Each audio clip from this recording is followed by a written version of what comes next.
Mathurapur union পরিষদের মহিলা বিষয়ক উদ্যোগে আলোচনা সভা অনুষ্ঠিত হয়েছে।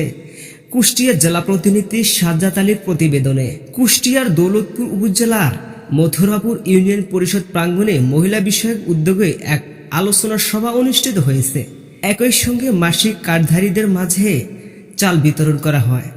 অনুষ্ঠানের বক্তারা বাল্য বিবাহ প্রতিরোধে সচেতনতা বৃদ্ধির ওপর গুরুত্বারোপ করেন।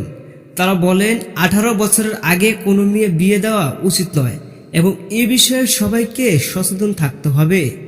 অনুষ্ঠানের প্রধান অতিথি হিসেবে উপস্থিত ছিলেন মহিলা বিষয়ক অধিদপ্তর কুষ্টিয়া উপপরিচালক নূরে সোফরা ফেরদৌস।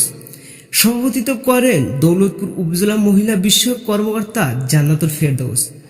বিশেষ অতিথি হিসেবে উপস্থিত ছিলেন মথুরাপুর ইউনিয়ন পরিষদের প্রশাসনিক কর্মকর্তা মোহাম্মদ আফিকুল ইসলাম, দৌলতপুর উপজেলা যুব দলের যুব আহ্বায়ক বাহার আলী, প্যানেল চেয়ারম্যান আবু হানিফ, মথুরাপুর ইউনিয়নের উদ্যোক্তা এহতে নেওয়াজ সজীব দেওয়ান, ইউপি সদস্য মোহাম্মদ মঈনুদ্দিন, মোহাম্মদ হাফিজুর রহমান, তাজউদ্দিন হীরা মেম্বার সহ আরো অনেকে।